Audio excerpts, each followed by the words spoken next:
El pronóstico del Fondo Monetario sobre la Argentina empeoró en las últimas horas. Asegura que el país crecerá menos este año y espera un rebote recién para 2025.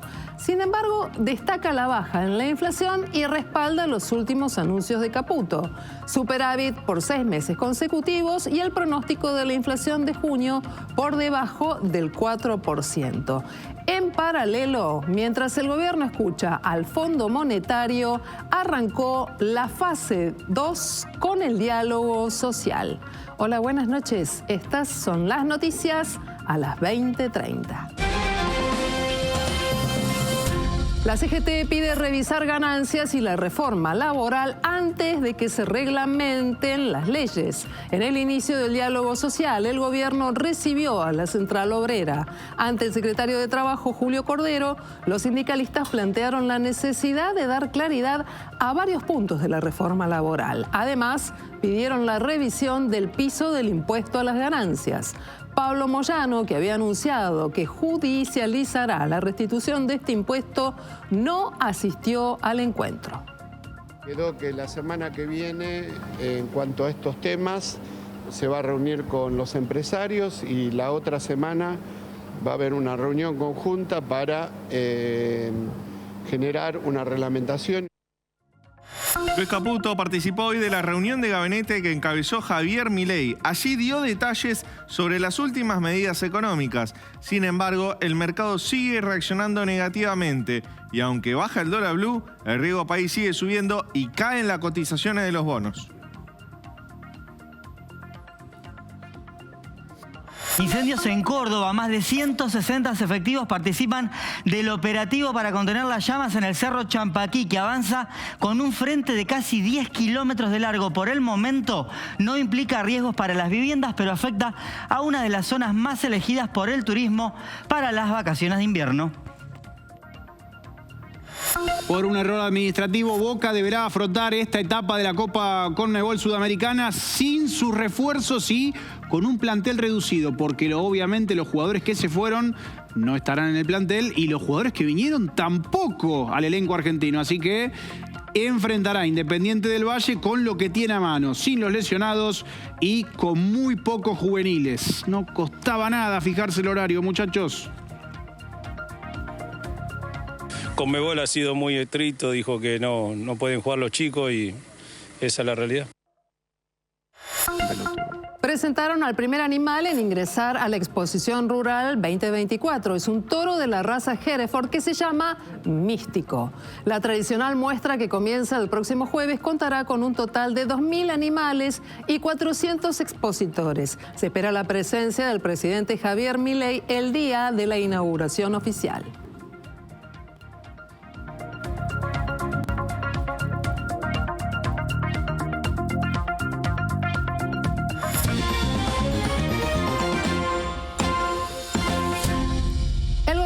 Inició el diálogo social con la CGT. Los sindicalistas asistieron a la Secretaría de Trabajo con algunos reclamos. De los 3 secretarios generales de la Central Obrera, uno faltó. Se trata de Pablo Moyano, el líder de los camioneros. Los otros referentes, Héctor Daer y Carlos Acuña, y otros dirigentes, fueron recibidos por el secretario de Trabajo, Julio Cordero. Trascendió este video con el saludo entre ellos.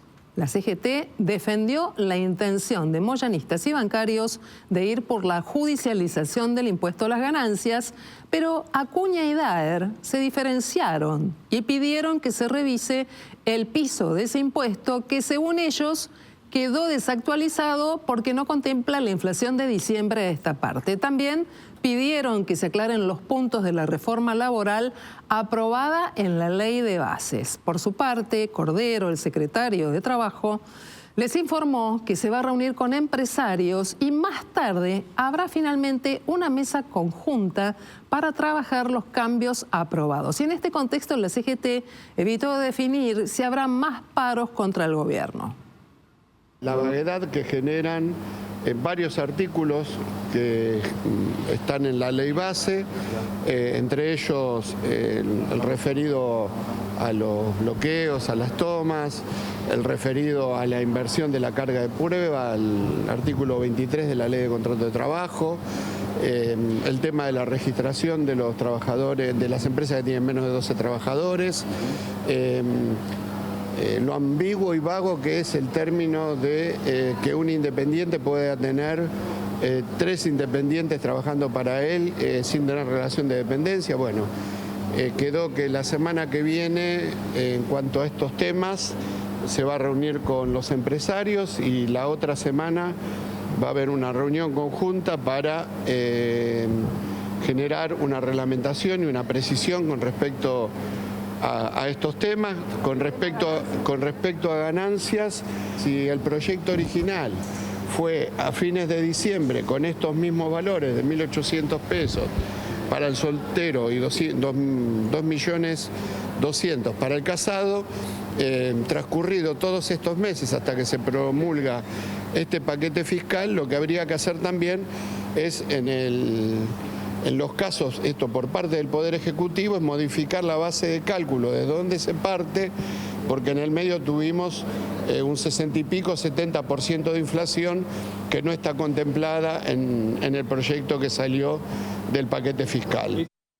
Allí en la sede del Ministerio de Trabajo, la CGT, pero en un muy importante hotel de La Recoleta, el jefe de gabinete de ministros, Guillermo Francos, se reunió con un poderoso grupo empresario, AEA, es la Asociación Empresarial Argentina, en la previa de la conformación del Consejo de Mayo. A la salida de este encuentro, el empresario Eduardo Constantini dio algunos detalles de todo lo que hablaron con el jefe de gabinete. Fue un diálogo totalmente sincero. Se habló de todos los temas y los abordó con mucha racionalidad. ¿Sobre el tema económico hay incertidumbre? Económico, político.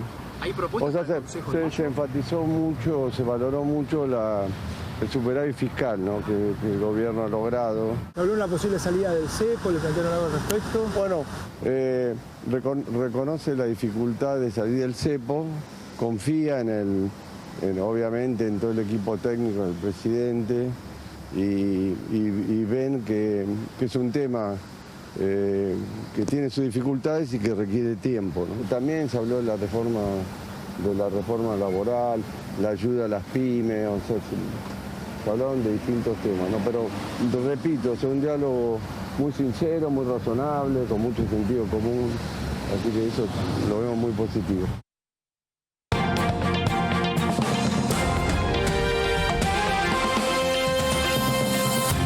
Luis Caputo participó hoy de la reunión de gabinete encabezada por Javier en Casa Rosada, reunión que marcó el debut formal de Federico Sturzenegger como ministro del gobierno. Y allí, en esa reunión que estamos viendo en pantalla, Caputo explicó las medidas económicas que anunció el gobierno el fin de semana pasado, cómo se fueron implementando y qué efecto produjo en el dólar, en la brecha cambiaria y en lo que más le importa al gobierno, según lo que declara, que es la esterilización de pesos, es decir, retirar pesos de la plaza cambiaria para que cada vez haya menos pesos que compitan con el dólar o, mejor dicho, que vayan a comprar dólares. Esos fueron los anuncios que hizo Caputo hoy. Luego salieron al balcón, saludaron a la gente. A Javier Milei siempre le gusta ese momento en el cual saluda desde el balcón a la gente que está en la Plaza de Mayo. Suelen haber muchos niños. Ahora son vacaciones de invierno. Bueno, salió al balcón y saludó con su ministro. Y luego fue Manuel Adorni, el vocero presidencial, el que explicó la posición del gobierno. El gobierno, dice Adorni, no le importa ni el dólar ni el riesgo país. El gobierno está obsesionado por los pesos.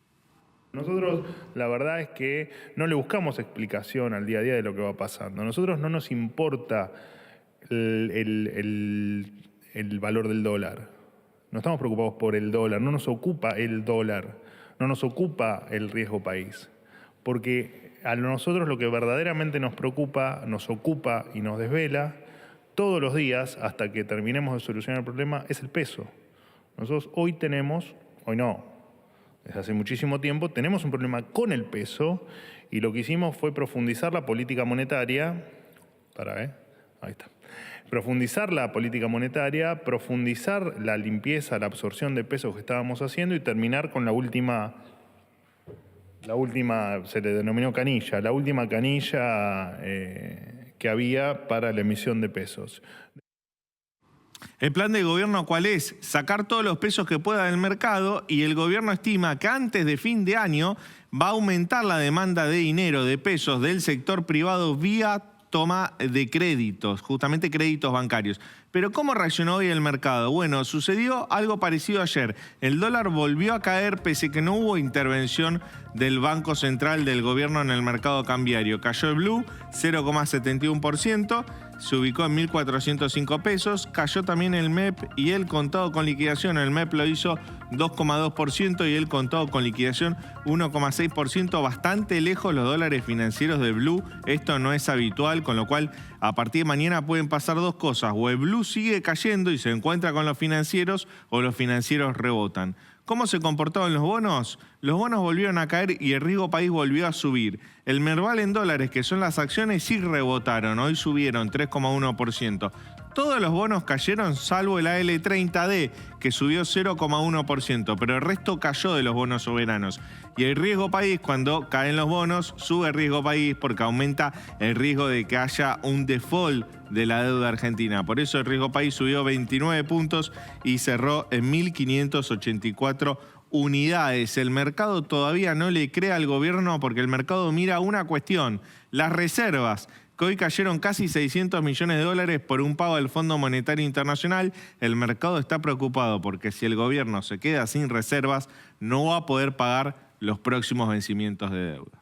Leandro, y además hay otro dato que no podemos pasar por alto y tiene que ver con que hoy habló el Fondo Monetario Internacional y recalculó lo que esperaba que iba a pasar con el PBI. En lugar de una suba, una caída. Hay nuevos datos, nuevos números. ¿Qué significa esta nueva mirada del Fondo Monetario sobre la economía argentina? El Fondo Monetario Internacional está mirando una economía argentina que se deteriora más de lo que hubiera pensado el fondo para este año. Es decir, la economía este año va a caer más de lo que el fondo había previsto. De hecho, el fondo actualizó sus estimaciones para la economía argentina y previó que este año el PBI va a caer 3,5%. Es decir, el rebote en B, el fondo no lo ve este año. El fondo ve una caída libre.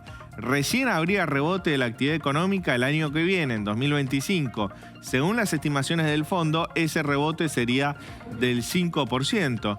Es llamativo porque es el mismo fondo que le pide al gobierno que mejore la calidad del ajuste fiscal y que atienda a los sectores más vulnerables, a jubilados y a aquellos que están debajo de la línea de pobreza e indigencia. Ese mismo fondo es el que ve una economía en un estado mucho peor de la que la ve el gobierno, un gobierno que hoy, como te decía, le pagó 640 millones de dólares que vencían al fondo y sigue cumpliendo con sus compromisos de deuda pese a todas las dificultades del plan económico. El gobierno también anunció hoy otra cuestión muy importante, que fue el superávit fiscal financiero. Un superávit fiscal que el gobierno viene arrastrando en el primer semestre. Todos los meses ha logrado superávit fiscal primario y financiero. Este mes también sucedió eso, lo anunció Luis Caputo. Es una medida muy positiva para el gobierno que confirma la austeridad fiscal y la voluntad del gobierno de seguir ajustando para poder cumplir con sus compromisos.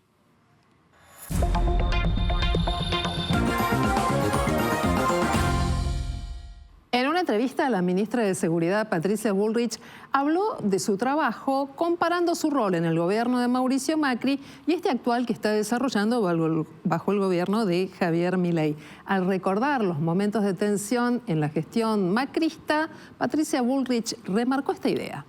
Y la diferencia es que Javier Milei, sin, por supuesto, entrar en una disputa con Mauricio Macri, que le agradezco haberme elegido ministra de Seguridad, Milei va a fondo, no tiene marcha atrás, va a fondo.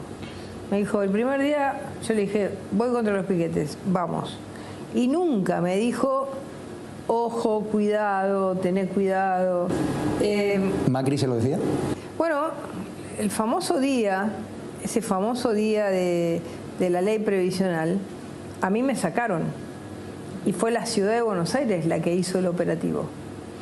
¿Por qué? Porque decían que yo iba a estar, digamos, como demasiado estricta. Y me sacaron del operativo. Y yo eso no me lo olvido. El presidente Javier Milei va a participar el próximo jueves del acto en conmemoración de los 30 años del atentado a la sede de la AMIA. Luego de un encuentro que tendrá lugar mañana en Puerto Madero junto a los presidentes de Uruguay, Luis Lacalle Pou, y de Paraguay, Santiago Peña, el jueves los tres van a compartir escenario en el acto central, donde se recordarán a las 85 víctimas fatales que dejó el atentado y también a lo más de 300 heridos.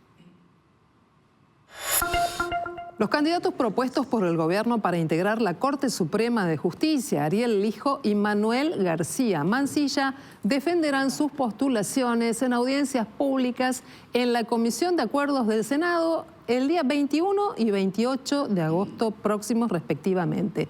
Lijo fue postulado para ocupar el lugar que dejó vacante Elena Highton de Nolasco en octubre de 2021, mientras que el doctor García Mansilla es candidato para el puesto que va a quedar vacante a partir del mes de diciembre, cuando Juan Carlos Maqueda, al cumplir los 75 años, la edad máxima que establece la Constitución Nacional para ser magistrado de la Corte Suprema, deba dar un paso al costado.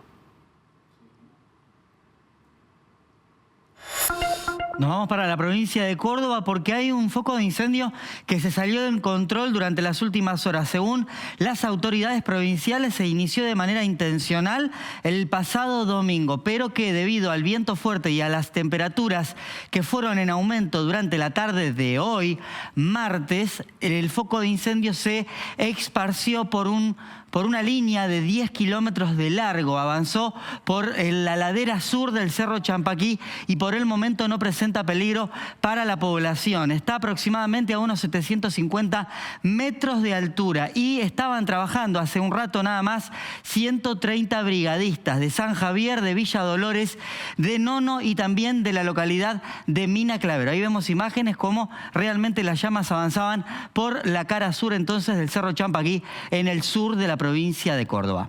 Y venimos a la ciudad de Buenos Aires porque hoy la temperatura máxima alcanzó 18 grados 2 décimas en una tarde con nubosidad en aumento. Hasta las 3 de la tarde sol a pleno. Desde las 4 nubosidad que empezó a aumentar y cerramos la tarde con cielo nublado. Ya les había adelantado ayer que íbamos a tener nubosidad en aumento y se vienen nieblas, neblinas y una baja probabilidad de lloviznas para mañana. Ahora bien, esa condición de humedad viene acompañado de viento del sector norte que mañana va a dejar un marcado aumento de las temperaturas desde el Río de la Plata hasta el extremo norte del país. A prepararse porque se viene una incipiente primavera con máximas que van a estar cerca de los 20 grados el próximo jueves.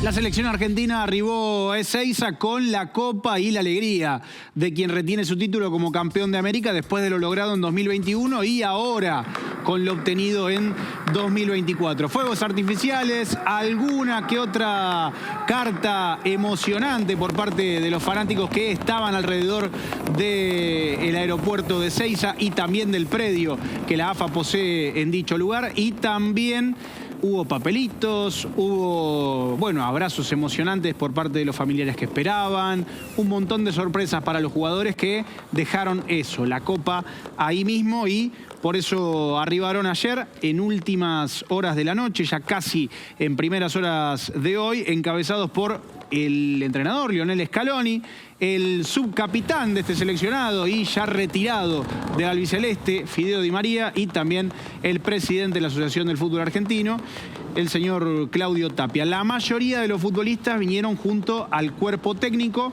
a los trabajadores de la delegación argentina y también algún que otro familiar, alguna que otra pareja que se ha colado, entre comillas, dentro de este mismo vuelo.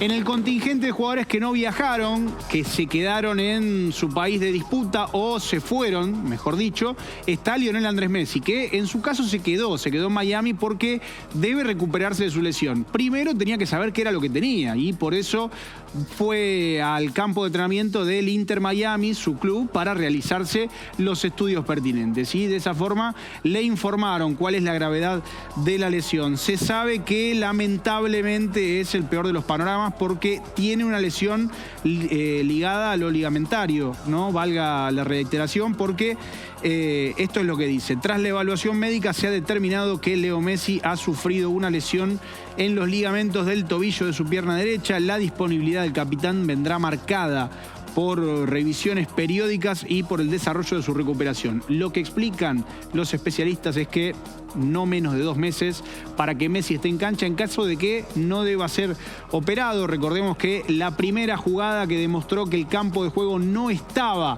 para que Lionel Messi pueda jugar de la mejor manera fue esta, y no casualmente fue también en el tobillo derecho, ¿no? El que le generó la molestia, perdón, el izquierdo. Y ahí mismo nos dimos cuenta que había algo que no estaba del todo bien. Y después fue sí el otro tobillo el que le causó la lesión. Está tirado en el suelo, se lo ve de esta manera y por eso mismo no pudo continuar el partido cuando la final todavía estaba 0-0, el llanto y después la emoción, como bien ya sabemos. Hubo un tema no tan emocionante y que sí generó cierta polémica durante el día de hoy en base a algunos cánticos racistas dedicados al seleccionado francés que tuvo el equipo argentino una vez que se concretó la victoria ante Colombia y ya estaba puesto el triunfo. Primero trascendió un video del año 2022 en el cual se veía, por ejemplo, al Papu Gómez y por eso se distinguía que era el año 2022, pero después se vieron imágenes más actuales con las prendas de este mismo año, de este mismo campeonato, y también jugadores como Carboni, por ejemplo, que no estaban incluidos en aquel campeonato. Y por eso mismo fue que Enzo Fernández, quien se encontraba grabando en un vivo para Instagram, fue duramente cuestionado por muchos de sus compañeros y también por las autoridades del Chelsea, club en el cual tiene contrato hasta 2032. Así que habrá que ver si cumplen con su promesa de cancelarle dicho vínculo.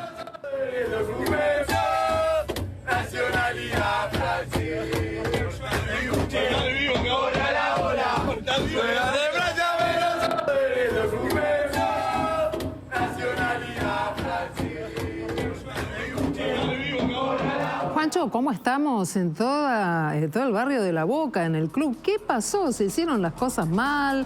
¿Alguien no miró bien el calendario, la hora? ¿Boca no va a poder usar a sus refuerzos? Polémica. El uso horario es complicado, pero hay que saberlo observar, ¿no? Si te dicen que tenés una hora de ventaja es justamente para que no te duermas y puedas entregar las cosas a tiempo, y es por eso que Boca falló a la hora de mandar la lista y en el día de ayer confirmó mediante un comunicado que deja bastante que desear para muchos de los fanáticos, según las quejas que se pudieron observar a través de redes sociales y mediante también algún comunicado por parte de facciones de hinchas que son agrupaciones y tienen también sus propias redes sociales, en el cual, bueno, contaban que los refuerzos no podrán participar de esta etapa de la Copa Sudamericana.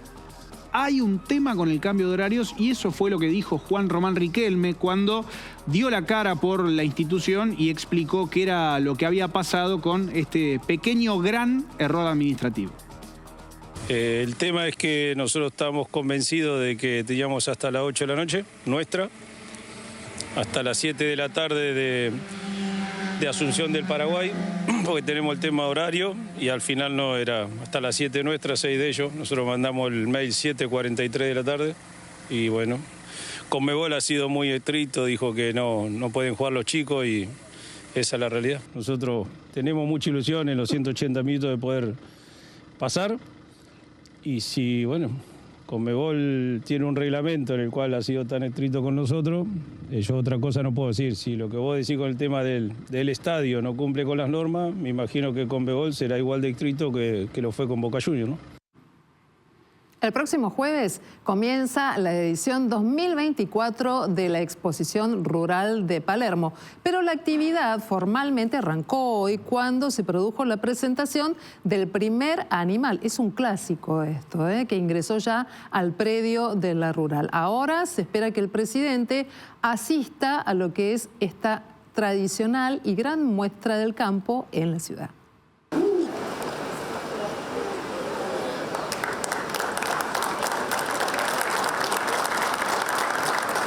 Y este es Místico, el primer ejemplar que hizo su ingreso aquí a la exposición rural. Pesa 1.100 kilos, nació en el año 2021. El hombre místico responde a la conquista lograda por la selección argentina y el maracanazo del año 2021 consiguiendo la Copa América. Pertenece a la raza Hereford y fue la primera estrella que hizo su ingreso a esta edición. Bajo el lema "El campo es mucho más que campo", esta edición contará con 400 expositores comerciales, 2.000 animales inscriptos, 5 nuevas razas participantes y 15 provincias dirán presente. Este jueves se abrirán las puertas al público y, como todos los años, se realizó el ingreso oficial del primer ejemplar. Estamos empezando la 136 exposición con este privilegio que nos damos de recibir una de las razas seguramente tan mejoradoras que nos pone hoy a la Argentina como un país que calculo tenemos la mejor genética del mundo. Para comentarles que estoy muy orgulloso, muy emocionado de poder estar acá en esta ceremonia de la descarga de los primeros animales. Es realmente emocionante.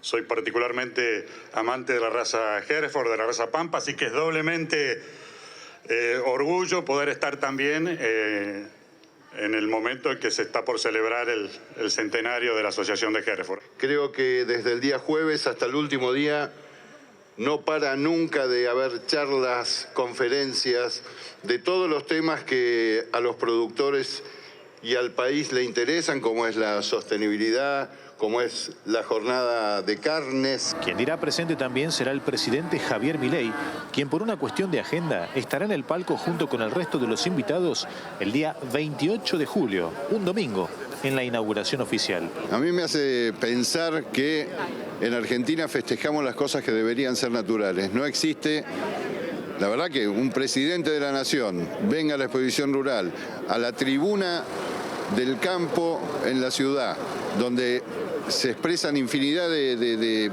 ideas y de opiniones. Bueno, lo normal es que un país donde el sector agropecuario es el primer exportador, el sector que más insumos genera para la Argentina, la verdad que venga un presidente, tiene que ser lo normal. Lo raro es estar festejando tanto eso porque la normalidad acá en los últimos 20 años no se ha dado.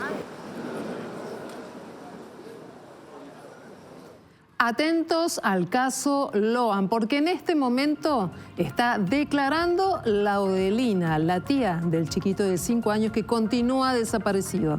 Cuando volvamos de la pausa, nos vamos a ir hacia Corrientes. Todo esto y más, como siempre, aquí en Noticias a las 20:30.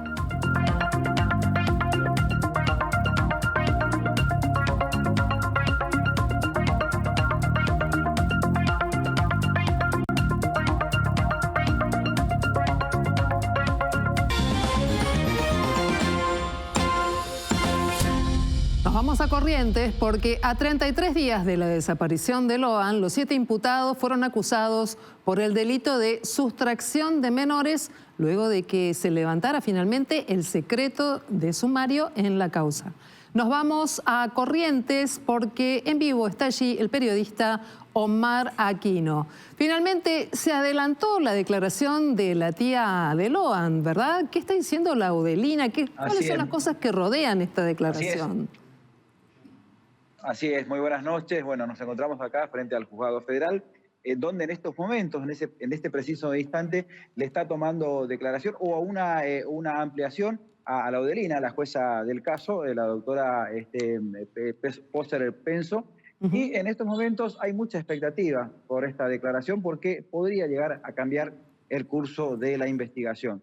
Se habla, por lo que sabemos, el dato es que su abogada, la doctora Mónica Chiribín, pidió que se adelante. Esto estaba pautado para el día de mañana, esta declaración, que alegando de que está o estaría en riesgo su vida y por eso quería adelantar esta declaración donde iba de alguna forma a ampliar todo aquello que ya dijo en primera instancia y que quizás podría llegar a dar algunos nombres y que puede llegar a cambiar el curso de toda esta investigación y de a poco ir dilucidando qué fue lo que pasó con el pequeño Loan. Hasta el momento es una de las más comprometidas en esta causa, porque se alega de que fue quien plantó el botín y que eso, como siempre decimos, que es clave esto, porque la ubica en tiempo y espacio en la escena de lo que pasó con el pequeño Luan, sea lo que haya pasado Omar, con el nene de 5 años que hasta el momento está desaparecido. hay una cuestión central y es que Laudelina aparece como una de las principales sospechosas a partir del momento en el que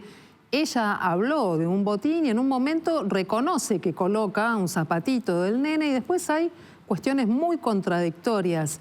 ¿Se sabe qué elementos están rodeando a esta declaración esta noche y en cuánto puede llegar a influir esta serie de contradicciones que eventualmente volcaría el testimonio de hoy? Bueno, y hoy se le leyeron las pruebas a todos los imputados, menos a Benítez. Esto fue todo también por vía Zoom, menos a Benítez porque su abogado no se encontraba, no estaba con él, entonces a él no se le leyeron todas las pruebas. Y todo lo que surgió, lo que derivó de esto, de lo que se realizó, de esta diligencia que se realizó el día de hoy, a la que más deja comprometida es a Laudelina, por algunos dichos y por todo lo que hay en el expediente, un expediente que cuenta con 7.000 fojas, con 30 cuerpos, es muchísimo, y lo que más compromete es los dichos de algunos testigos que afirman que Laudelina, de alguna forma, tendría mucho que ver y mucha implicancia en este caso. Por eso, hasta el momento, las pruebas a quienes más comprometen es el matrimonio Pérez y Cayaba, al comisario Maciel, por entorpecer la causa, al matrimonio Pérez y Cayaba, porque estos movimientos que se han detectado con los teléfonos celulares y con otras cuestiones, aparte de las pericias también, que arrojaron ciertas cosas que pueden llegar a ser muy comprometedoras, como todo lo que se encontró, que ahora hay en contra de Laudelina. La tía y madrina de Loan, esto también queremos aclarar. Omar, si no cambian los planes de la jueza, tenemos entendido que el matrimonio Cayaba y Pérez tienen en la agenda marcada para la declaración para el próximo día jueves, ¿verdad? Exactamente. También lo que entendemos y sabemos es que va a ser de manera virtual. El único que va a acercarse hasta la ciudad de Goya es el comisario Mastiel, quien es el próximo lunes que va a estar acá en nuestra ciudad de forma presencial. Ahora, me interesa mucho que nos podamos detener en la decisión de la jueza de no prorrogar el secreto de sumario. Es una facultad que tenía, no lo hizo, ya se levantó ese secreto. Vos estás hablando de la causa, de la cantidad de fojas que tiene, de una previsión diferente. Hay un cambio que es importante. Ahora ya estamos hablando de la sustracción de un menor. ¿Qué impacto generó esta fórmula de redefinir a la carátula y en cuánto complica la situación de las personas que hoy están detenidas? Exactamente, esto es lo que sabemos, esta carátula que por el momento también tenemos esto de que iba a ser solamente sustracción y también averiguación de lo que es otros delitos también que había en la causa, ¿no? Lo que es la sustracción y ocultamiento de un menor de edad. Eso es lo que hasta el momento tenemos nosotros, ¿no? Bien, la sustracción puede hacer pensar que tal vez haya un armado, un entramado, que por supuesto es imprescindible, algo más complejo poder develar. Bien, Omar, te agradecemos mucho toda esta información allí desde Corrientes. Estás en el juzgado tratando de hacer un seguimiento de lo que es la declaración de Laudelina. Mañana seguramente estaremos ampliando toda esta data. Buenas noches. Van a haber más novedades en las próximas horas, seguramente. Me imagino que sí. Buenas noches. Buenas noches, gracias. Y muchas gracias. Nosotros, además de seguir el caso Loan, seguimos con mucha atención todas las noches lo que pasa con la economía. Recién hablábamos con Leandro Dario, lo hablaba Leandro, esta consideración nueva que ha tenido el Fondo Monetario Internacional sobre las expectativas centradas en la evolución de la economía en la Argentina. Nos vamos a los Estados Unidos, allí está Claudio Loser. Claudio Loser ha sido integrante del staff del Fondo Monetario Internacional. Hola Claudio, es un gusto saludarlo. Buenas noches. ¿Cómo está usted? Muy bien, muy agradecido de estar en el programa y escondido porque hoy hicieron casi 40 grados acá en la ciudad de Washington. Ay, nos imaginamos lo que debe ser eso. Bueno, ya no tenemos ola polar aquí en el área metropolitana de Buenos Aires, pero es invierno, así es que un frío invierno, por otro lado, muy crudo, de los más bravos en los últimos 60 años, enviamos un poco de aire fresco. Hacemos una negociación mejor que la de entre el gobierno y el Fondo Monetario me encantó. llegamos a una buena solución. Me encantó, ¿no? Me tengo fe en esta negociación. Claudio, a ver, vamos entonces, empecemos la negociación. El gobierno de la Argentina ha tomado una medida que llama cerrar el tercer grifo para que ya no se emitan pesos. Los mercados no están dando una buena respuesta. Y esto en líneas generales tenemos entendido que no es algo, no es una medida del agrado del Fondo Monetario Internacional. Usted tiene enorme experiencia en este tipo de cuestiones. ¿Está de acuerdo con que el fondo puede tener una mirada crítica sobre esta cuestión? Y por otro lado, ¿podría llegar a entorpecer el diálogo incipiente que existe entre el staff y el Ministerio de Economía? Pongámoslo de esta manera. A ver. La principal canilla de creación de dinero era el déficit fiscal. Segundo, el Banco Central, hace 2 semanas o 2 semanas y media, dijeron que iban a tomar medidas para eliminar todos estos bonos en el Banco Central, que no creo que fuera tan importante como ellos dijeron. El decir que para que no haya más aumento de dinero, vamos a vender los dólares y vamos a absorber dólares, es algo casi diría ridículo. No quiero expresar, digamos, totales dudas porque creo que el gobierno ha hecho cosas muy buenas, pero decir que esto es bueno cuando se está interviniendo para que el dólar blue no suba y gastando las pocas reservas que se tienen, en realidad es que el tiro sale por la culata, si me lo deja poner en términos técnicos. Claudio, ¿qué tal? Buenas noches, lo saluda Leandro Dario. El fondo siempre, ¿qué tal? El fondo siempre cuando hace un desembolso, de hecho se hablaba de una negociación con la Argentina para un nuevo programa que incluya dólares frescos del fondo en la Argentina, siempre pide que no sea utilizado ese dinero para intervenir en el dólar. ¿Usted cree que esta medida aleja los dólares frescos del fondo? Y en todo caso, ¿cómo juega ahí en ese Fondo Monetario la posibilidad de que Donald Trump sea presidente? Un Trump que es muy aliado a Javier Milei. Bueno, respecto del Fondo Monetario, evidentemente que el fondo dice no se gaste en eso. Y bueno, en este momento a los fines prácticos no hay un programa que esté andando porque ya se desembolsó prácticamente todo y no ha habido fondo fresco. Entonces, no es tanto que lo esté gastando lo que le dio el fondo, pero en última instancia es un gasto que no tendría que hacerse. Tendrían que subir la tasa de interés, quizá tendrían que acelerar la tasa de depreciación. Alguna gente dice que hay que devaluar y no intervenir como intervinieron en la época de Macri, el mismo Caputo y Sturzenegger, o como se intervino en forma incluso más descarada durante el gobierno del presidente Fernández. O sea, el fondo va a decir, dejen de hacerlo, así que eso es un tema. La segunda pregunta yo diría la siguiente. Yo no creo que bueno, Trump puede tratar de ayudar a la Argentina, especialmente porque se trata de usar plata que no es de Estados Unidos, sino que de la cooperativa de crédito con 192 países. Pero puede hacerlo solo hasta cierto punto.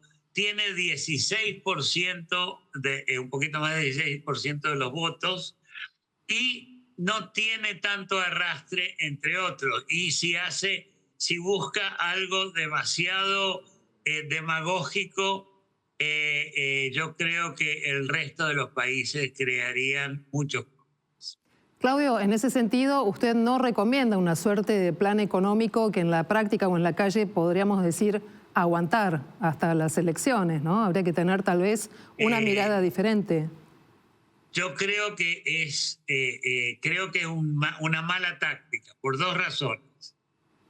Porque Trump, independientemente de que lo hirieron en la oreja, no es alguien que uno puede tener con total confianza en lo que va a hacer, porque él no tiene lealtades con los países.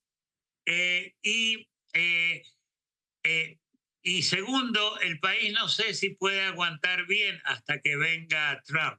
No tienen reservas para vender, tiene que seguirse el proceso de ajuste, eso es muy, muy importante, pero no es buena idea esperar a que venga Trump. Es mucho mejor sentarse con los que han negociado hasta ahora, desde diciembre, y a través de eso tener un programa más o menos razonable que después seguramente Trump va a... Claudio, ¿qué pasa si en el segundo semestre Argentina o el Banco Central no logra acumular reservas y entrado 2025 tiene serios problemas para pagar vencimientos de deuda con bonistas privados, pero también con el Fondo Monetario Internacional? Sí, con el fondo tiene en realidad un poquito de espacio. Sí, ya empezaría a pagar a fines del año. Tendría problemas, o sea, sería la Argentina de siempre, si lo podemos poner en forma muy cruda. Evidentemente, este plan, la idea era que iba a mejorar las cosas, las mejora, pero falta hay dos elementos principales que se hicieron: control fiscal, control monetario. Lo que hay que hacer ahora, de acuerdo al fondo, de acuerdo a los analistas y de acuerdo al mercado, es o eliminar el cepo o ir reduciéndolo y anunciar un poco la mecánica de cómo se va a hacer. Claudio, volvamos a la negociación. Cada uno de los actores en una punta de la mesa. ¿Cuál es el mejor préstamo que debe pedir la Argentina?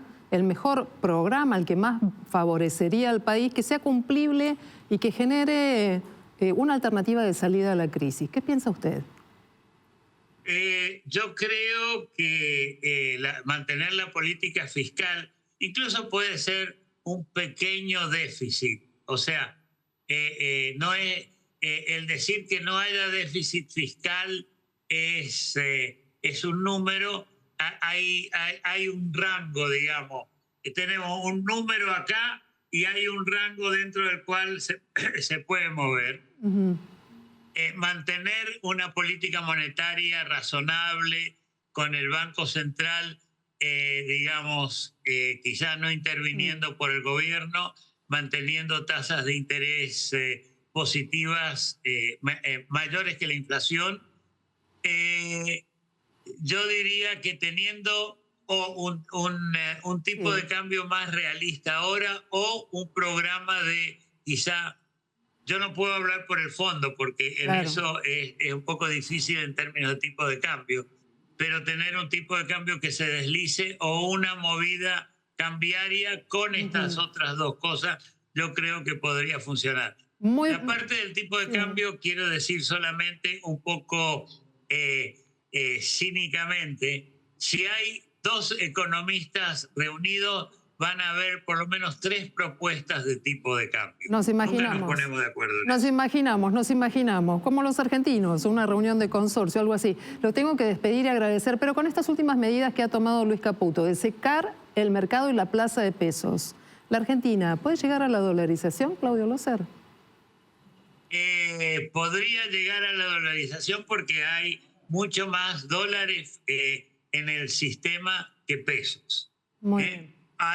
Los argentinos tienen, por supuesto no todos los argentinos y Argentina, pero hay por lo menos 300.000 millones de dólares afuera y la cantidad de pesos que hay es el equivalente a 40.000 millones. Yo no creo que hay que secarlo a través de intervenir en el mercado, porque eso empeora las perspectivas. Muy bien, es un gusto, como siempre, conversar con usted, Claudio Loser, economista allí en Washington, en los Estados Unidos, 40 grados de temperatura. Enviamos, además del ida y de vuelta, un poquito de aire fresco para allá y usted nos devolverá información, como siempre, con ese telescopio privilegiado, ¿verdad? Buenas noches y muchas gracias. Sí. desde la ventana voy a mirar a ver si veo el fondo a 50 cuadras. Claro. Y si encuentro alguna información les mando a decir. Inmediatamente, gracias, buenas noches. Buenas noches, gracias por la paciencia. Por favor, buenas noches. Y vamos a seguir hablando de otro tema. Te anticipamos aquí en Noticias a las 20:30 cómo el gobierno nacional finalmente generó cambios en una estructura muy delicada, muy sensible, que es el área de inteligencia. En un comunicado a través de la oficina del presidente que se publicó en el boletín oficial, finalmente Javier Milei decidió disolver la estructura de la Agencia Federal de Inteligencia y que este organismo vuelva a ser una secretaría, esta que vos ves aquí, la fachada, con el nombre histórico, el nombre de Secretaría de Inteligencia del Estado, la CIDE.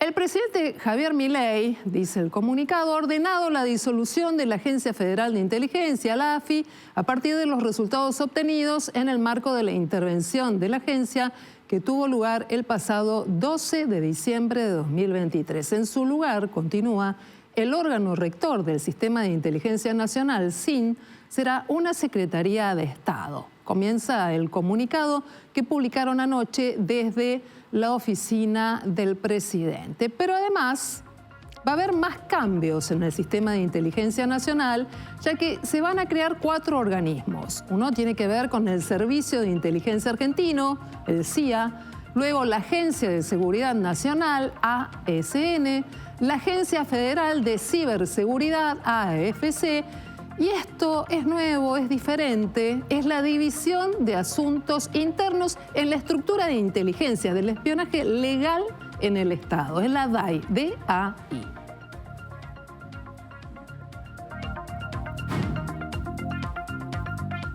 Pero la reforma ha traído, además de preguntas muy profundas sobre qué implica este cambio en el sistema de inteligencia, porque el señor Cinco, el titular de la CIDE, además va a tener bajo control del área de inteligencia lo que ocurra en el área de la seguridad interior, en el área de defensa, va a manejar los presupuestos, genera algunos otros datos para tener en cuenta. Esta noche voy a saludar al profesor Eduardo Lázari, es un gusto tenerlo con nosotros. Muchas gracias, un gusto estar aquí. Bueno, porque todos los gobiernos han querido generar cambios en la estructura de inteligencia de un país, esta no es la excepción, y vemos cómo se concentra poder, mucho poder, en una sola persona, y cómo además nos ha llamado la atención la simbología con la que está presentada esta nueva etapa de la inteligencia en la Argentina. ¿Cómo lo ve usted a primera vista? Bueno, en principio no es un tema que yo maneje, el de la inteligencia, pero alguna vez... Pero los símbolos... Sí, pero alguna vez alguien dijo que los servicios de inteligencia, llamados así, son casi un oxímoron en la Argentina, es decir, son todo lo contrario a la inteligencia. Pero bueno, esperemos que cumplan su misión como corresponde, y ha llamado la atención sin duda la simbología de las 4 dependencias que conforman este nuevo organismo, donde me parece que sí se puede uno, apoyándose en la historia, establecer algunas cuestiones. Por ejemplo, claramente es simbólico que se vuelva por lo menos a la sigla anterior, CIDE, que estaba vinculada con algún tiempo de la historia, si bien era un nombre que había regido cerca de 45, 50 años, el nombre de esta agencia, que fue fundada hacia la década de 1940 y que después de los eventos del último gobierno militar se había decidido ir como cambiando la estructura, y fundamentalmente durante el inicio de los gobiernos kirchneristas, ¿no? Ahí se le cambia el nombre como para marcar un nuevo tiempo, aunque se siguió usando el mismo edificio, los mismos personajes, y no hubo grandes cambios, y los que hubo fueron negativos, ¿no? Ahora se habla de nuevos cambios y nosotros nos hemos quedado prendados de la simbología que está acompañando este proceso. Por supuesto, ya nos vamos a ocupar por otro andarivel de las cuestiones políticas, las designaciones, las cuestiones técnicas, pero hay tanto, podríamos decir, símbolo, escudo imagen, tantos íconos que representan a estas estructuras, que queremos compartir las primeras imágenes para que usted nos ayude a pensar y a develar de qué se trata esto. Sistema de Inteligencia Nacional. Allí esa suerte de estrella, el planiferio puesto como base, sí. Bueno, resulta llamativo. ¿Qué ves? Si uno ve las películas vinculadas con el FBI, la Oficina Federal de Investigaciones, hay en su edificio central tiene exactamente este símbolo en los mármoles del piso. Llama la atención que, siendo el Servicio de Inteligencia argentino, esté el planisferio, ¿no? Es decir, todo el mundo.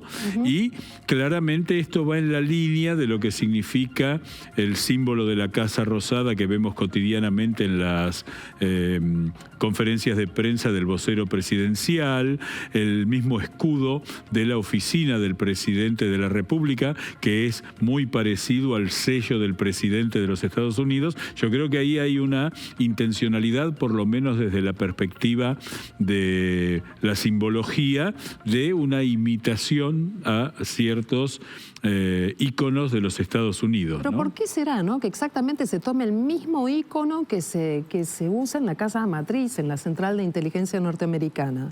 Llama la atención que se le haya puesto tanto hincapié en los símbolos. No es común cuando se crea un organismo estatal que inmediatamente aparezca el símbolo. Acá tenemos esta cuestión, y también los otros símbolos son bastante llamativos, así que esperemos que algún funcionario pueda explicarlo, ¿no? Ajá. Bueno, vamos a pasar a otro, en otra placa hay otra imagen, y tiene que ver en este caso con esta imagen de un ave allí en el centro, que es la Agencia de Seguridad Nacional de la República Argentina. Sí. Parece que hemos visto este animalito también en algún símbolo extranjero. Sí, en la Argentina, en nuestra simbología y en nuestra heráldica, el ave nacional es el cóndor, que va desde ser el logo de Aerolíneas Argentinas hasta la representación en los monumentos históricos, en los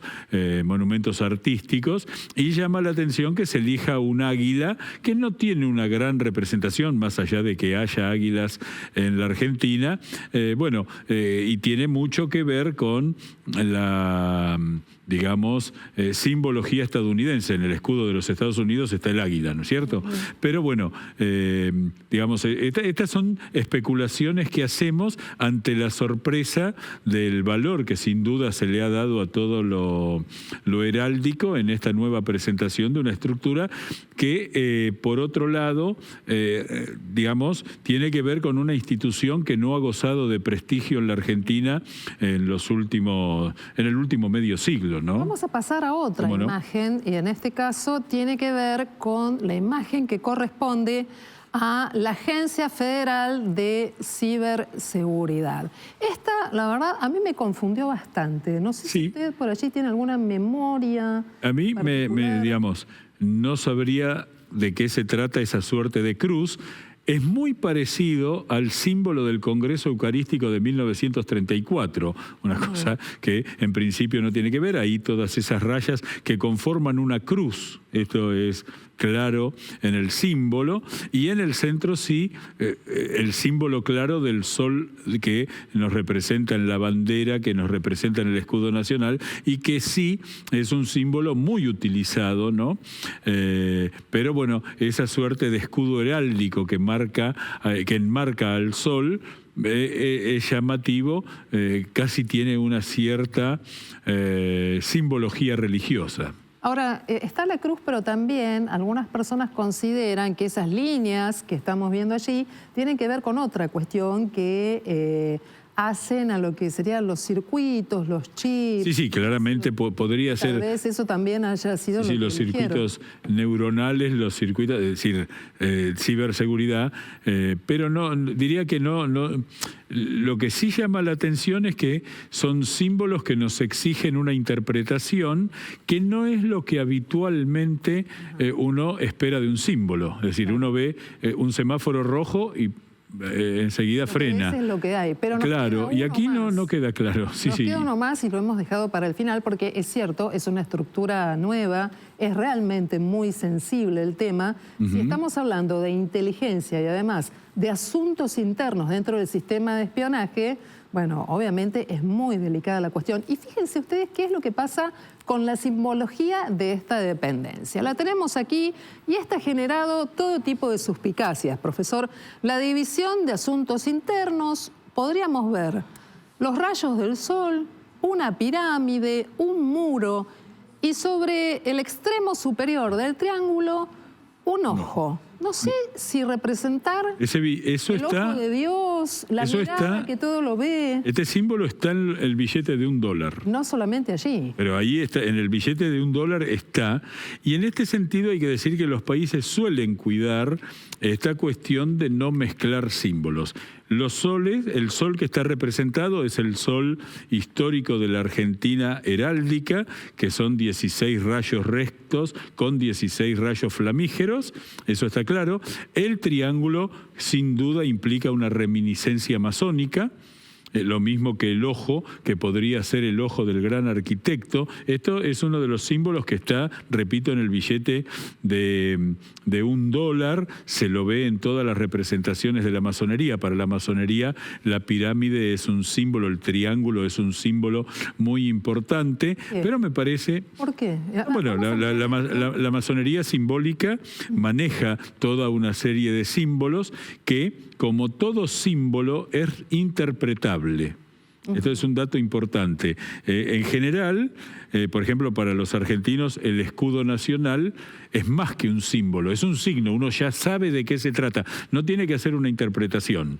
Uno cuando tiene la posibilidad de estar en el extranjero y ve en algún lugar una bandera argentina, inmediatamente siente una emoción, no tiene que interpretar. Pero esto es una cuestión diferente. Acá tenemos el triángulo, el muro y el ojo, que también en el arte renacentista se observaba en algunos. Sí, bueno, para digamos, el arte religioso católico representa al Espíritu Santo. Si uno va a la Catedral de Buenos Aires, está la representación de la Santísima Trinidad, que es el viejo nombre de nuestra ciudad, y ahí está sentado Dios Padre, Dios Hijo, una paloma y el ojo que representa al Espíritu Santo. No creo que este triángulo represente este tipo de cuestiones, porque estamos hablando del el espionaje, en definitiva. Correcto. Legal, constitucional, oficial, pero si el espionaje lo observa todo a nivel internacional, el ciberdelito, en el área de fronteras, en el área de seguridad e interior.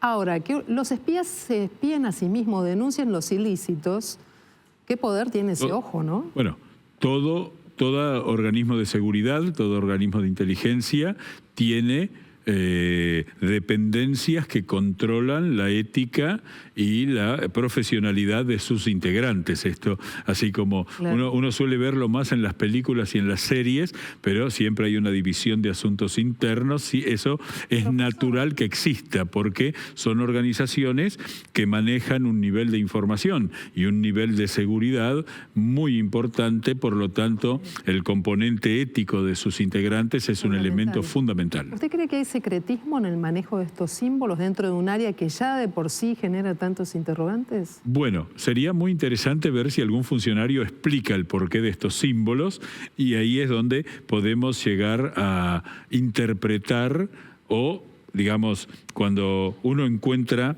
un símbolo que es explicado razonablemente y se entiende de qué se trata, dejaría de ser secreto. Ahora, mientras la interpretación permita que vayamos por los caminos que nos vamos internando, me parece que, bueno, a veces estas circunstancias o estos hechos lo que generan más bien es una suerte de distracción. Estamos hablando de los distintos escudos que cada una de estas dependencias van a tener, y eso quizás nos distrae de discutir, la gente que sabe, de que la organización de estas distintas dependencias. Tribus dentro de la misma estructura, ¿no? Bueno, eso ya sería como una cuestión más, digamos, los símbolos tienen que ver con la determinación de una identificación. Si uno ve una estructura militar o ve una estructura policial, por ejemplo, cada una de las dependencias tiene, bajo el cobijo de un símbolo general, también cada dependencia tiene su propio símbolo. Entonces no es lo mismo el escudo que llevan los granaderos que el escudo que llevan los patricios o los artilleros de Iriarte. Aquí me parece que hay que esperar un poco. Claramente yo creo que lo que está mostrando es una estructura mucho menos cerrada que lo que había antes. Por lo menos sabemos que hay 4 dependencias diferentes.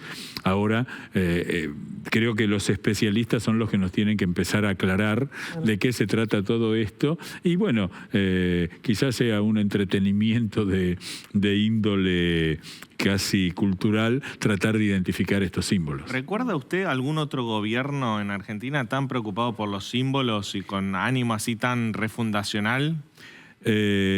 Bueno, en general los gobiernos argentinos tienen una visión refundacional, ¿no? Ese es uno de los problemas donde eso evita que haya políticas de Estado, que haya continuidades. Salvando las distancias, recordemos que el presidente Raúl Alfonsín cambió la bandera nacional. La bandera nacional, antiguamente la civil, eran solo las 3 franjas, 2 celestes y una blanca, y anuló la bandera de guerra, y desde ese entonces todos los argentinos tenemos la bandera con el sol, claro, que se usa para todo. Cuando el presidente Menem asumió, recordamos que apareció el famoso óvalo, imitación directa del de la Casa Blanca con la Casa Rosada. Yo creo que hay una cuestión de identificación. Sí me parece que aquí hay alguna cuestión más, hay, digamos, uno puede equivocarse, pero da toda la impresión que hay una motivación de carácter provocativa. Y bueno, estamos hablando hace un rato sobre estos símbolos que además podemos intuir que van hacia un lado, pero en realidad no lo sabemos, ¿no? Así que profesor, ¿y si los símbolos esconden algún tipo de ritual? No. Bueno, yo creo que eso no. Los rituales son solamente válidos para aquellos que creen en ellos. Entonces, en ese sentido, yo creo que si hay gente que ha pensado en esto como un ritual, es un problema de ellos. No es una. Digamos, los rituales, para creer en un ritual, no para creer.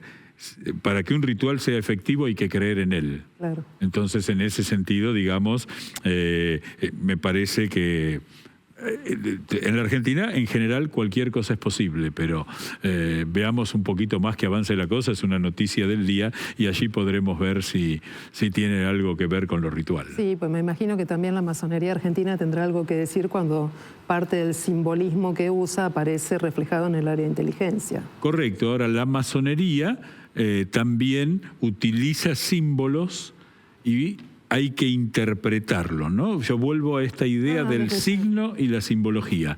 Uno, cuando ve un signo, no interpreta. El semáforo es el ejemplo más concreto. Claro, en el mundo, uno ve un semáforo rojo, frena.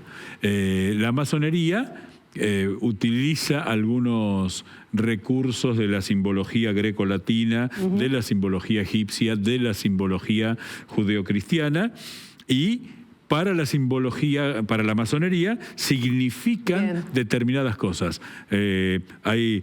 Digamos, es muy interesante cuando uno visita algunos templos, por ejemplo. Claro. Hay gente que dice, este templo ha sido hecho por los masones, y es un templo del año 1500 y la masonería nace en el siglo XVIII. Entonces, ahí, cuando uno utiliza recursos que son de la arquitectura, que son de otras simbologías, bueno, lo importante es la interpretación. Profesor Eduardo Lázari, le agradecemos mucho. Tenemos muchas preguntas, por supuesto, que están tentador seguir preguntando por todo este tipo de cuestiones, pero las dejamos para otra visita. Con todo gusto, muchísimas gracias. Le agradecemos mucho que haya estado esta noche aquí en Noticias a las 20:30. Y nosotros, cuando volvamos de la pausa, vamos a entrar ya en este último tramo en el que vamos a contarte más información, más data y qué va a pasar mañana con el tiempo. Ya estamos de vuelta.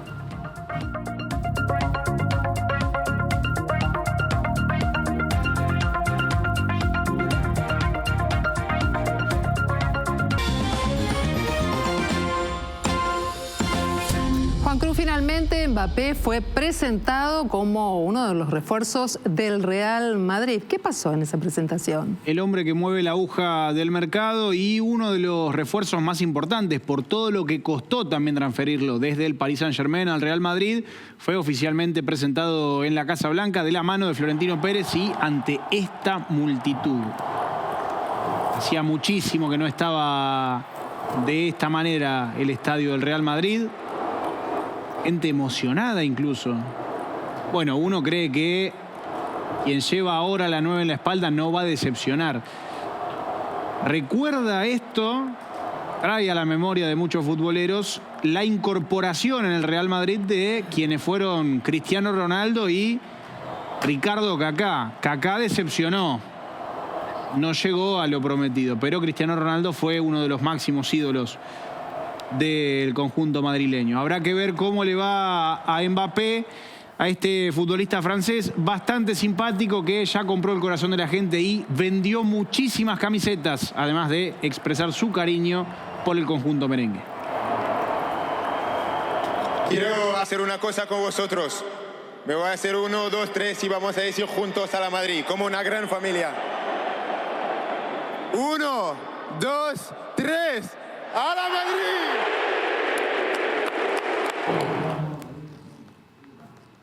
Nacho, estamos ya terminando este día martes. ¿Nos contás qué va a pasar con la temperatura en el cierre del día y mañana cuando todos tengamos que madrugar? Por supuesto, la humedad en aumento, 83% hasta hora de la noche, la presión es alta, el cielo se encuentra parcialmente nublado, la temperatura entre 11 y 12 grados en el área metropolitana de Buenos Aires. Está descendiendo una masa de aire cargada de nieblas y de neblinas, por eso durante la madrugada, las primeras horas de mañana a la mañana, vamos a tener neblinas y bancos de niebla, especialmente en el Gran Buenos Aires. La temperatura mínima 9 grados, el viento va a estar soplando leve del cuadrante oeste, la humedad altísima y el aire saturado 99%. Mañana sale el sol a las 7:57, un ratito antes de las 8 de la mañana. Y hacia la tarde, mezcla de sol y de nubes, el viento va a continuar soplando del sector norte, noroeste y la máxima va a alcanzar 18 grados. Mañana condiciones más que agradables en cuanto a los valores de temperatura. Mucha humedad a la tarde también. Y hacia la noche, la temperatura fresca, pero bueno, condiciones bastante agradables para la época del año. 12 grados a la noche, el viento leve del norte, el sol se va a ocultar a las 18 horas y 3 minutos. Van a volver a registrarse neblinas, especialmente sobre las zonas costeras de la ciudad de Buenos Aires. Hacia la noche, desde mañana, entra aire entonces cargado de humedad con temperaturas bastante más altas. El jueves, 20 grados de máxima. Llegan las lluvias, ya les adelantó, el próximo viernes. Bueno, finalmente esa era la sorpresa, ¿no? Veníamos con un poco más de temperatura, pero las lluvias dicen presente en plenas vacaciones de invierno, Nacho. Y bueno, pero antes tenemos un veranito ahí. Bueno, está bien. Nacho también se ha sentado a negociar, como Loser con el Fondo Monetario. Nacho nos está negociando una lluvia, aunque sea en estas vacaciones de invierno. Hasta aquí hemos hecho Noticias a las 20:30. Te contamos todo lo que pasó en tu ciudad, en el país y en el mundo. Mañana nos volvemos a encontrar. Ahora que tengas un muy buen descanso y buenas noches. Chao.